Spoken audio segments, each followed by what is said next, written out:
Ayun! Gumana na siya. Check na ang TV namin. Okay na, thank you. Legit po, yes. So, another parcel. Let's unbox. Let's unbox. Fragile. Ayan. Fragile. Ano kaya ito? Laan nyo. Laan nyo nga. Anong laman to? Ay, ito na siya. Remote ito ng Envision. Dahil yung TV kasi namin, sira na yung kanyang power on button doon sa mismong TV. So, ayun. Kaya, napa-order ako nitong ating Envision na remote control sa TV. So, ayan po siya.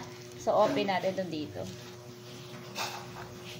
Yung TV namin kasi hindi siya smart TV. LED TV siya. Ayan, wala siyang kasamang battery. Pwede ito sa smart TV. Ayan ha. So, itatry ko ito. Ito na, sa maglalagay tayo ng battery.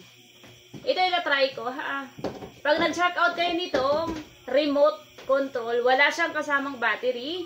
So, ganito yung kanyang battery. Ayan na yung mag-provide ng battery nga. So, wala siyang pa-free na battery. So, ito na. Ito yung power button. Ayun! Gumana na siya. Check na ang TV namin. Okay na, thank you. Legit po, yes. Solved na yung problem ko. Thank you. Salamat po. Ayan. On na yung TV namin. Salamat. Hindi to smart TV, ha? LED TV to. Sira na kasi yung power button nito sa likod kaya napa-order ako nito. Kabado pa ako nung una kasi baka hindi gagana. So ngayon, tcharan, confirm. Okay siya. Okay, ma-recommend ko sa inyo. Ayan po, sa mga Envision to na TV, ha?